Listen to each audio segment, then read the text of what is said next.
বলা হয় একটি চিতাবাঘ 30 সেকেন্ডে তার শিকার ধরে ফেলতে পারে, কিন্তু সেই শিকারের পরিকল্পনা করতে সে 3 ঘন্টা থেকে 3 দিন পর্যন্ত সময় নিতে পারে।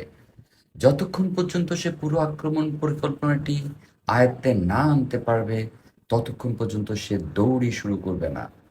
লক্ষ্য অনুযায়ী আপনার পরিকল্পনা যতটা বাস্তবসম্মত হবে, আপনার সফল হওয়ার সম্ভাবনাও তত বেড়ে যাবে। কথা হচ্ছে সৈয়দ আখতারুজ্জামান, ব্যবসা ও ব্যবস্থাপনা বিশেষজ্ঞ। কথাই বলে, শিখেছ কোথায়, ঠেকেছি যেথায়। অভিজ্ঞতা অমূল্য সম্পদ। বই বা শিক্ষা প্রতিষ্ঠান আপনাকে যা শেখাতে পারবে না, সেটা একজন অভিজ্ঞ ব্যক্তি আপনাকে শেখাতে পারবে।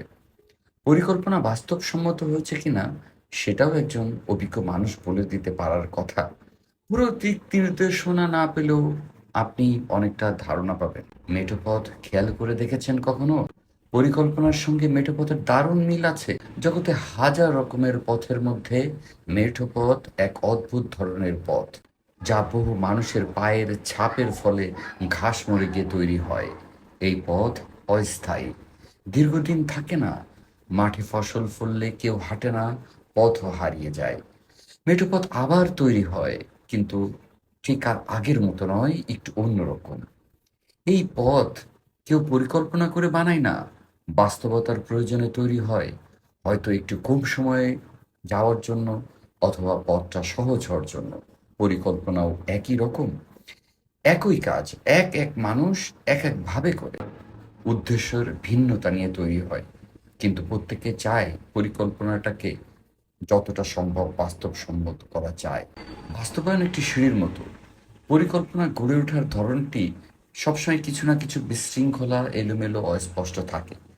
কিন্তু পরিকল্পনা বাস্তবায়ন কি করে হবে, সেটা যখন ভাবা হয়, তখন ধীরে ধীরে এই বিশৃঙ্খলাগুলি শৃঙ্খলায় পরিণত হতে থাকে।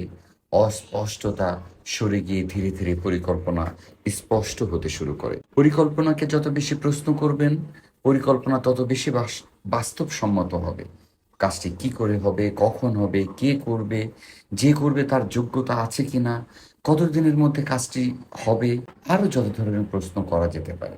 সব শেষে সব প্রশ্নের উত্তর সামনে রেখে দেখতে হবে পরিকল্পনাটি বাস্তবসম্মত হয়েছে কিনা। পরিকল্পনা যত বাস্তবসম্মত হবে, আপনার সফল হওয়ার সম্ভাবনা তত বেড়ে যাবে।